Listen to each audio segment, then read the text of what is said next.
Pode ir? Tudo certo? Tem que fazer isso Tá, na entrevista. Se não, Pô, como eu sempre falo para Adair, quando vocês passam um grande tempo sem se ver, um longo tempo assim, a primeira coisa que vocês fazem se bater. é bem assim. Ele só faz assim, ó. Ai, você sempre lembra dessas coisas, cara. Tudo certo, pessoal? Hoje estou com a presença aqui nada mais nada menos que do Aquiles Priester. Eu acho que vocês conhecem, dispensa E aí, galera? apresentações. E a gente vai bater um papo, especialmente para o nosso canal Quero Tocar Bateria. Espero que vocês gostem.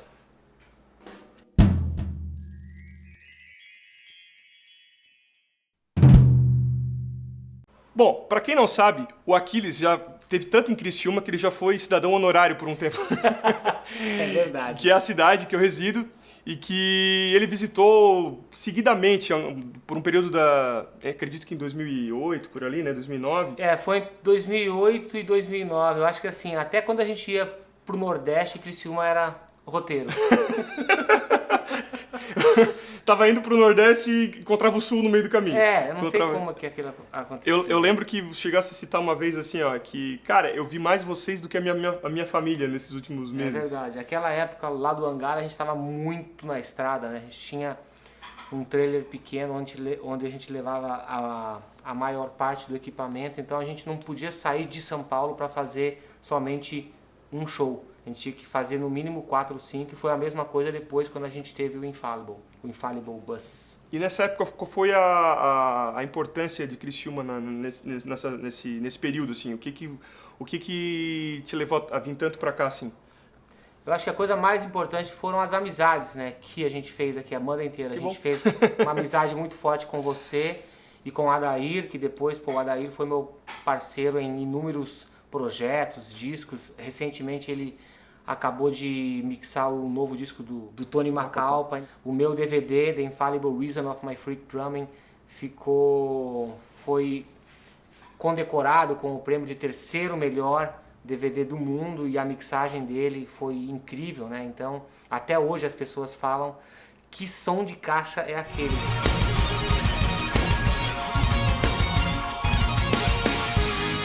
Mas não é só a caixa, né, cara? Eu acho que é o conjunto de coisas. O Adair é um cara que, desde quando eu ouvi a primeira mixagem dele aqui, dentro do seu carro, lá no sítio do Homer, eu falei, cara, esse cara, com o equipamento que ele tem, pra ele fazer isso, o cara tem que ter a mão muito boa, entendeu? E é exatamente isso, né? Deu no que deu, né? O Adair, depois a gente foi lá pro sítio em Tatuí, ele gravou o disco Infallible, depois ele acompanhou a mixagem junto com o Tommy Newton, e ali ele aprendeu vários truques, e depois daquilo, realmente começou a carreira dele. Ele já era muito foda, entendeu? Eu não tô dizendo que foi a gente que fez ele ser bom, mas de uma certa forma a gente ajudou ele a aparecer, Alavancado. entendeu? Alavancar ele, né? E eu acho que o Adair, assim, é um cara assim que tem... O mundo inteiro vai saber quem é esse cara que mixou o EMG TV do Tony McAlpine, um DVD bônus com a primeira prensagem desse CD. Os dois principais motivos pra gente voltar era o Gilson Naspolini e o Adair Dalfenbach. E através dessas duas pessoas a gente conheceu uma cena musical que existia e que eram esses dois caras que ditavam as regras. Assim. Talvez. Bom, a gente estava falando aqui antes da entrevista das pessoas na internet seguindo, compartilhando, curtindo. Como é que tu lidar hoje com esse acesso, das pessoas nas mídias sociais? Como é que é o Aquiles na internet? É fácil de acessar o Aquiles, de conversar com ele? Como tu consegue ter esse controle hoje? Ou já transbordou já o controle que você não consegue, o fã não consegue chegar diretamente? Como é que funciona? Cara, assim, eu procuro ler todas as mensagens que eu recebo, sempre. Isso é fato, entendeu? Sou eu e o meu webmaster, somos nós que tomamos conta do meu site e da minha rede social toda. Então, eu procuro sempre dar atenção para aquelas coisas que são especiais, entendeu? Porque muitas vezes, eu nem entendo algumas pessoas que te mandam mensagem no Facebook com um ponto de interrogação. O que significa isso? Ou então, oi. fala o que você quer, entendeu? Ou o que você quer saber, ou comente alguma coisa. Sempre quando as pessoas são legais, eu sempre respondo através do celular. Pô, muito obrigado pela sua mensagem. É muito importante para mim esse contato com os fãs, entendeu? Então eu faço questão de deixar claro assim que eu sou uma pessoa acessível para as pessoas que realmente querem me acessar e que querem agregar alguma coisa à minha história e que querem fazer uma pergunta sobre alguma coisa. Agora, não tipo de coisas que você, às vezes, um xingamento, tipo de coisa estúpida assim, que não acrescentem nada, né? Uhum. E o fato de você ser uma pessoa pública, cara, tipo, as pessoas falam o que elas querem, né? Tem muita gente que tem perfil que não tem foto, que não quer ser reconhecido. Então, esse tipo de coisa assim, cara, não tem como você ler tudo. Porque se eu fosse ficar lendo tudo que sai no YouTube, nos sites, nos comentários dos meus vídeos, eu me controlo, eu tento controlar um pouco mais o meu Facebook, o meu Twitter, né? Que são coisas que são pessoais minhas e que são fanpages, né? São espaço que eu me divido com os fãs. Então, ali eu exijo um certo respeito. Eu não vou aceitar que o cara escreva alguma coisa que seja uma ofensa para mim, ou para a banda, ou para algum trabalho que eu esteja fazendo. O cara é banido. Essa é a ordem que meu webmaster tem. O cara faltou com educação, ele é banido. E ele não volta mais. Justo. Bom, falando em perguntas, né, das pessoas na internet, que deve ter um monte de pergunta, eu também tenho um meu canal que respondo basicamente sobre perguntas técnicas de bateria, sobre ritmos, enfim. Tu topa responder uma pergunta de um dessas pessoas que manda pergunta pra mim? Não. Manda bala. Então tá, eu vou te mostrar uma lista aqui, vamos ver, Tá. tu vai apontar essa, ok? Caralho, isso não é uma lista, isso Calma, uma calma. bíblia. Ó, dá uma olhada. Lê o nome da pessoa que você escolher aí e a pergunta. Tá, deixa eu ver aqui. Meu, é muita coisa, mas... Vamos então com o Everton Pacheco. Vamos lá, qual é a pergunta dele? Eu vou ler a pergunta, Tá. tá? Até porque ele perguntou pra mim, né? Gilson, estou tendo dificuldade para usar o pedal duplo. O que posso fazer para tornar isso mais fácil? O grande problema de todo mundo que vai começar a tocar com pedal duplo é o mesmo problema que eu tive. Que eu comprei o pedal duplo sem nunca ter tocado com 2 bumbos ou com pedal duplo. Que com 2 bumbos é um pouco mais difícil.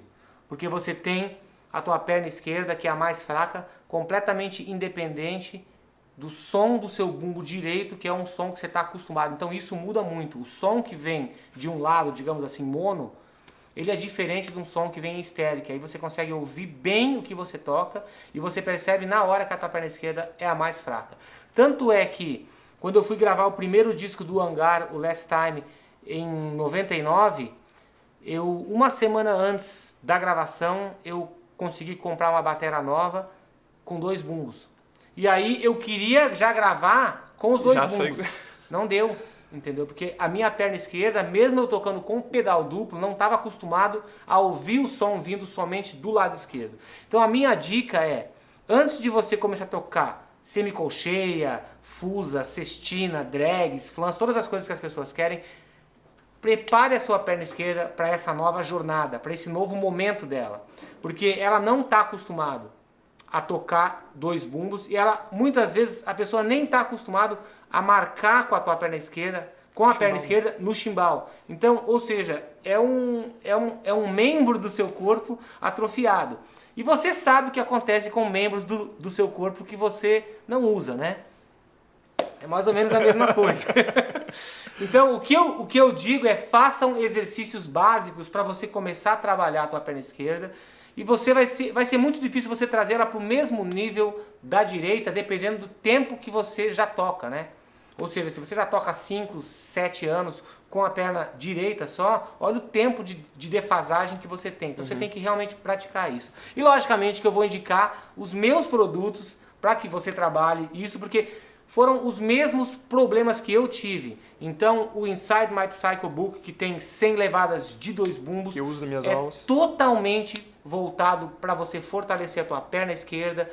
Os exercícios de 2 bumbos do DVD The Infallible Reason of My Freak Drumming são 100% concentrados no desenvolvimento da perna esquerda. E também tem outras coisas básicas de exercícios que muitas vezes você não sabe que você está fazendo aquele exercício de independência para você começar a trabalhar a perna esquerda. Nesse contexto educacional, o que eu acho mais difícil é você convencer um garoto de 15, 16 anos que tem um computador com todas as informações na frente, gratuitamente, a ele sentar dentro de uma sala por 1h30 e fazer um exercício que ele não entende a função daquilo, entendeu? Porque hoje em dia o grande problema não é a falta de informação, mas é como lidar com esse excesso de informação que tem, e muitas vezes você não respeita a história daquele exercício que você está copiando, entendeu? Às vezes o cara dedicou uma vida inteira para ele fazer aquilo muito bem feito, e você quer resolver aquilo em 15 minutos. Ou seja, você acha que você está fazendo, mas você não tem o conceito daquilo. Você não sabe que para ele desenvolver aquilo, teve um monte de coisas básicas que ele estudou durante muitos anos, entendeu? Então por isso que eu sempre prefiro ir naqueles caras que são marca registrada. O que seria um cara que é uma marca registrada? É aquele cara que você não precisa ver para você saber quem é que está tocando. Você ouve, você fala, esse é o cara tocando, entendeu? Então são esses caras que realmente dedicaram a vida para a arte de tocar bateria e que desenvolveram umas coisas que você vai ouvir agora, que foram gravadas há 20 anos atrás e ainda soa atual. Esse que é o esquema. E, às vezes alguns alunos ou as pessoas na internet me perguntam dessa maneira, né? Qual a maneira mais fácil de eu alcançar e sem sofrimento? Assim, não ou, tem. Ou então, quando eu vejo o fulano tocando, ele parece tocando tão fácil assim que para ele é fácil, mas porque ele sofreu até. Ele sofreu, né? Ele se... Muitas vezes as pessoas me falam assim, quando você grava vídeos tocando, a impressão que tem é que é muito fácil tocar aquilo, né? E não é. Acontece que a minha escola vem daqui, ó, do Rush, né? Tipo, o Neil Peart é um batera perfeccionista, assim, que é muito perfeccionista, e você vê o semblante dele, tipo assim, a impressão que ele está fazendo qualquer coisa menos fazendo esforço para tocar a bateria. E desde a primeira vez que eu vi um vídeo dele, o Show of Hands, eu falei, cara, é assim que eu quero. É assim que eu quero que as pessoas me vejam, entendeu? Tocando as minhas coisas sem parecer que eu estou fazendo força, entendeu? E sem pensar que eu estou pensando no que vem no próximo compasso. Então muitas vezes o chiclete me ajuda a isso, que isso é uma pergunta que as pessoas sempre me falam, né? Qual é a magia do seu chiclete? O chiclete, ele detém um pouco da tensão, né? E até hoje, todas as vezes que eu subo no palco e tal, eu ainda fico um pouco ansioso, não nervoso, porque eu sei que se a pessoa está num show meu, ou se ela está num workshop, ela veio porque ela gosta da banda que eu toco, ela gosta do trabalho que eu faço, então não é um nervosismo, mas é uma ansiedade de exceder a expectativa dele, entendeu? Todas as pessoas que vêm a um workshop meu, eu quero que aquele cara saia dali extasiado, feliz, que aquilo ali tenha significado alguma coisa de novo na vida dele, e que aquilo ali estimule ele a seguir o caminho dele, seja qual for.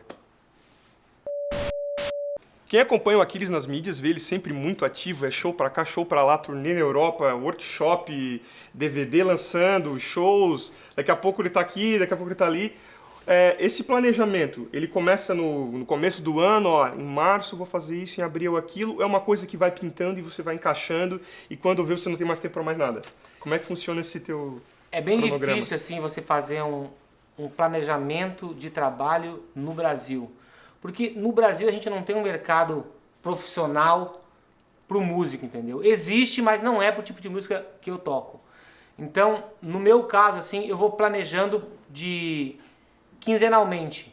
Agora, quando tem turnê fora, eles marcam com 6 meses de antecedência, eles já te perguntam, cara, a gente está pensando em lançar um disco em abril, então possivelmente em maio a gente vai fazer uma turnê grande de uns 40 dias, como é que você tá? Aí eu já disparo e-mails para as pessoas que estão envolvidas nos trabalhos que eu estou fazendo, perguntando sobre as possibilidades, entendeu? E assim que eu tenho o ok de todo mundo, eu falo, ó, tô livre, pode marcar. E no momento que você fala, estou livre, posso marcar, aquela data não pode ser mudada mais, porque senão você ferra outros trabalhos, né? Isso é muito bom, isso é muito bom. Muitas pessoas reclamam, falam assim, puta, essa vida deve ser um saco porque você não tem tempo de fazer nada. Mas, cara, eu tô, tipo, vivendo o meu sonho, entendeu? Era exatamente isso que eu sempre quis fazer. Viver de música não é fácil em nenhum canto do mundo e muito menos aqui no Brasil. Então, se eu posso viver da arte de tocar bateria, que é uma arte maldita, né? Que é 2 bumbos, heavy metal, não é uma coisa que é tão simples, né? Então eu acho que eu sou um cara que sou realmente abençoado por poder viver fazendo e lidando com pessoas legais, assim, que gostam do tipo de música que eu faço e que estão interessadas no tipo de produto, no tipo de trabalho que eu posso oferecer para elas. Falasse ali que o teu sonho era o que estás vivendo agora. Aham. Tem algum sonho a realizar ainda na carreira? Alguma coisa que, assim, não foi ainda aquilo? Cara, tem uma coisa assim que as pessoas sempre comentam, especialmente as pessoas que fazem algum evento meu, algum show meu, ou algum workshop meu, algum masterclass e tal, que eu sempre peço sonho de doce de leite. Isso é tipo uma... É verdade, eu lembro. tipo uma coisa assim que as pessoas falam, mas que estranho, não tem álcool, não tem bebida, mas tem sonho de doce de leite, tem que ser de doce de leite, por quê? Porque eu quero viver o sonho, entendeu? E a única forma de viver o sonho é comer do sonho. Mas falando sério, cara, eu acho que não tem nada que eu não tenha conseguido realizar, assim. Eu acho que eu fui muito longe, eu acho que eu fui até mais longe do que eu poderia imaginar quando eu tinha de 15 para 16 anos e eu comecei a me interessar por música durante o Rock in Rio 1. Aí veio o João Baroni, que foi uma influência muito forte. Naquele festival ele roubou a cena, assim. Você pode botar todos os bateras que tocaram naquele festival, mas o Paralamas se lançou ali, né? Mas teve um brasileiro ali que, tipo, roubou o festival em termos de tambores, entendeu? Uhum. E ele foi o cara. Depois daquilo teve o Traje a Rigor, né? E de uma certa forma, Você teve assim, a tua banda cover. a minha banda que a gente dublava eles. E então, depois veio o Iron Maiden. Então, assim, essas 3 entidades, né, tipo, da música, foram pessoas assim que hoje eu tenho acesso, né? Eu tenho acesso Tem o telefone João, dos caras, né? ao Nessa João, o Traje, o Roger, o Nico, que eu entrevistei ele para a capa da Modern Drummer em 2009. E em 2012 eu conheci o meu maior mestre mesmo, que é o Jim Castronovo. E aquele encontro foi uma coisa assim que até hoje é surreal para mim, entendeu? Porque assim, ele realmente foi um cara que me inspirou muito a ser o batera que eu sou hoje.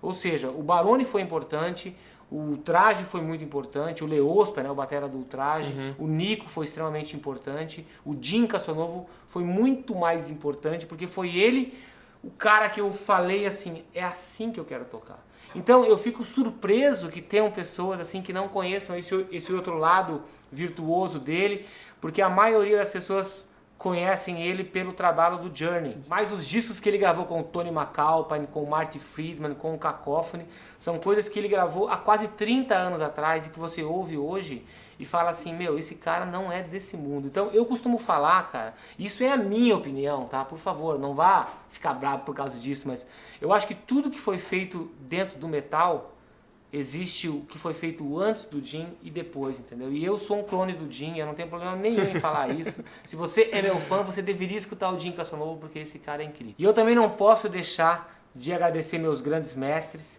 né? Eu tive aulas com o Kiko Freitas, com o Mimo Aires e com o Taba, que são bateras que na época moravam em Porto Alegre. E eu acho que quando você recebe a instrução certa, o sucesso é mais certo, porque você só precisa seguir aquilo, né? E esses 3 caras foram pessoas extremamente importantes na minha carreira musical e também no meu desenvolvimento pessoal. O Kiko Freitas foi um cara assim que a gente se tornou amigo, entendeu? E eu sempre cito ele, que ele foi um dos caras mais incríveis que eu já tive a chance de conhecer e de falar sobre bateria. E até hoje os nossos encontros, a gente nunca consegue se encontrar para bater um papo de meia hora, cara. São coisas que quando a gente vê foram 4 horas, a gente tá ali com muito assunto para falar, entendeu? O Kiko é um cara iluminado, assim, e eu acho que ele é um cara que ele ajudou muito a bateria aqui no Brasil. Eu acho que quando você fala pro cara, eu fiz aula com o Kiko Freitas, você é automaticamente tirado da peneira e colocado em primeiro lugar na fila, porque você sabe que ali tem conteúdo, né? E os Além caras de ser um cara sensacional, né? e os caras que estudaram com o Kiko, todos eles foram caras assim que realmente queriam fazer aula. Porque era difícil demais fazer, né? Porque estava sempre cheio. E assim, todos os bateras sabiam a importância de ter o Kiko como professor, entendeu? Você tinha que realmente fazer aqueles momentos das aulas valerem a pena. Você citou grandes mestres que te ensinaram, que te ajudaram a crescer e que isso foi como você falou, garantia de uma continuidade, de acerto. Isso. O que hoje você, pensando lá no passado, se pudesse voltar, não teria feito? Ou teria feito diferente, de repente? Algum erro que pode ter sido crucial? Tem alguma coisa que poderia dividir com a gente, assim? Cara, eu nunca pensei dessa forma, sabe? Eu sempre penso que se alguma coisa aconteceu na tua vida é porque tem uma força maior que está dizendo, cara, tem que ser assim, você tem que passar por isso, você tem que levar esse tombo para você levantar muito mais forte. E na minha carreira, desde pequeno, cara, eu sempre fui acostumado a levar tombo, entendeu?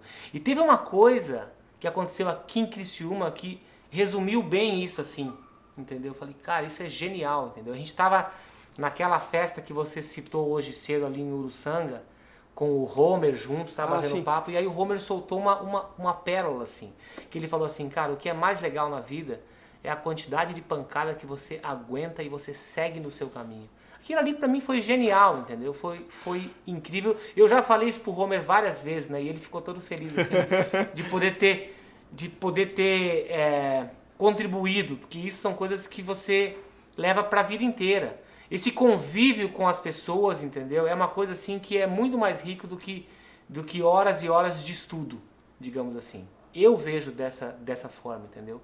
E eu acho que desde pequeno, eu sempre tive muita dificuldade, especialmente financeira, para ter as coisas e para você realizar os sonhos, né? Quando eu cheguei em Porto Alegre em 1988, o meu grande sonho era fazer aula no Clube do Baterista do Taba. Só que a grana que eu ganhava trabalhando como supridor de supermercado não dava, eu tinha que me manter, entendeu? Eu tinha que ir para a escola, usar ônibus, pagar as contas e tal. Então, aquilo me frustrou um pouco, porque eu queria estudar. Mesmo trabalhando, mesmo estudando, eu iria conseguir tempo para praticar. Então, eu me lembro que eu só consegui fazer aula com o Taba, sei lá, uns 4 ou 5 anos depois que eu estava em Porto Alegre, entendeu? Mas assim, eu tinha um foco, entendeu? Quando eu cheguei em Porto Alegre, eu falei, não, eu quero me tornar um batera e eu quero entrar em alguma banda aqui. Então, eu não posso falar que o que eu fiz foi errado ou o que eu vou fazer tá certo. Eu acho que isso aí seria uma coisa muito medíocre da minha parte pensar assim, porque eu acho que todas as experiências que eu tive em minha vida foram coisas que me fizeram melhor, que me fizeram crescer. Até aquelas que naquele instante da pancada você fala, porra, isso aqui eu não merecia, entendeu? Mas depois você pensa bem e você fala que aquilo valeu a pena. Então eu sempre costumo falar que nessa vida existem sims e nãos, entendeu? E esses sims e nãos são coisas que definem a sua história. Por que você está aqui hoje, né? Porque você tomou decisões para que você estivesse aqui hoje. Então eu acho que é mais ou menos isso, cara. Quando as pessoas começam a colocar desculpa, a inventar coisas que eu não consegui por causa disso, por causa daquilo, ou eu não tenho tempo que nem você pra fazer as coisas. Isso é uma puta de uma besteira, entendeu, cara? Porque é aquele tipo de coisa. Se você tá com fome, você para e você come. Se você precisa ir ao banheiro, você para e você vai.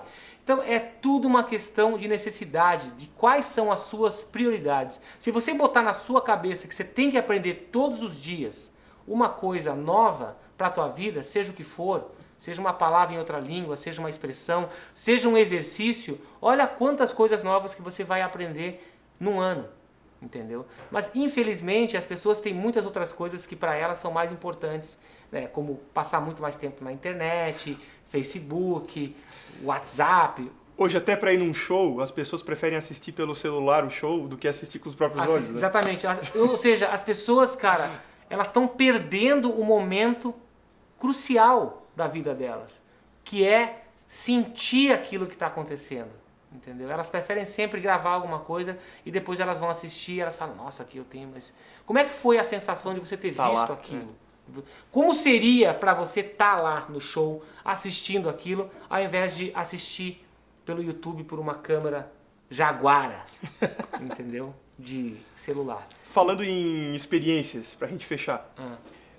Tu me contou outro dia uma experiência que tu teve em Criciúma, uma engraçada, que você estava andando nas lojas ali. Podia dividir com a gente aquela história das roupas?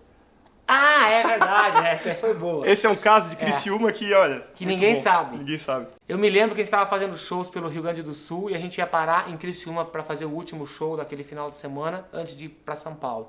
Então as minhas roupas estavam molhadas. Vocês que sabem que eu toco metal, né, eu fico suado todos os shows. E naquele show eu cheguei num hotel aqui em Criciúma e eu coloquei a minha roupa na varanda para secar. E aí quando eu fui fazer a passagem de som, eu fui dar uma espiada pra ver como é que tava a minha roupa e a roupa não tava mais lá, tinha voado. A minha bermuda, as Alguém minhas tem a bermuda do Aquiles, por favor, devolver aqui.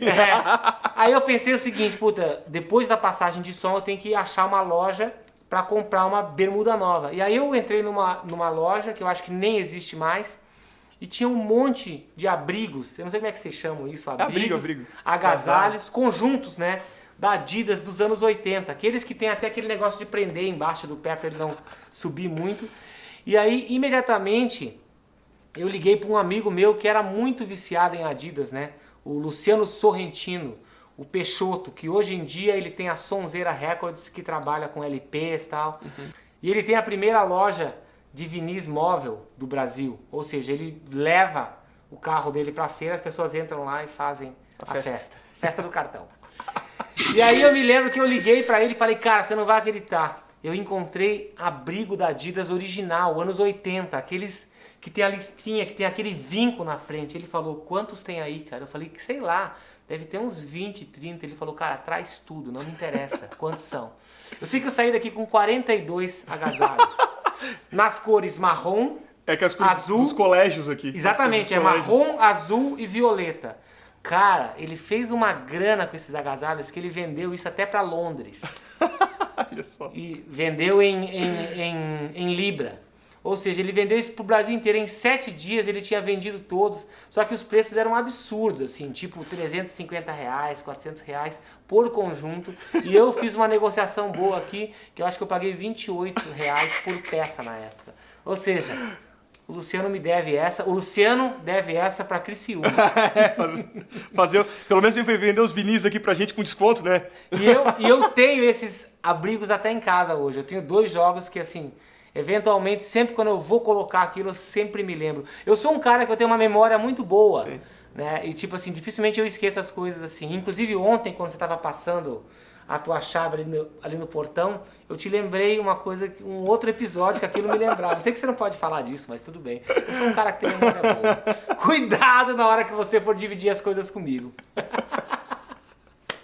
Então, eu quero agradecer aqui o Aquiles pela presença no IMGN e também na nossa escola virtual e também no nosso canal no YouTube. Muito obrigado, Aquiles, por dividir essa tua experiência, essas tuas histórias engraçadas, sofridas. Eu quero agradecer meu amigo Gilson Naspolini, a todo o povo de Criciúma que sempre me recebeu tão bem aqui. E eu preciso te falar, né? Se você pretende tocar bateria, se você pretende estudar bateria, você sabe onde é que você vai procurar auxílio, onde é que você vai procurar um professor que tem experiência tocando com bandas, gravando, esse tipo de coisa. Procure o Gilson Naspolini, ele é um cara que sabe o que ele está fazendo. Está fazendo muita coisa por Criciúma e está trazendo cultura para Criciúma, que isso é uma coisa muito importante. Muito obrigado. Tá aqui o teu 10% aqui. Passa no Mesh e faz a festinha no cartão de crédito. Obrigadão, velho. Valeu. Citasse grandes mestres, Por que você tá aqui hoje, né? Porque você tomou um monte de... Porque eu comprei essa casa e... Porque você tomou coca durante muito tempo.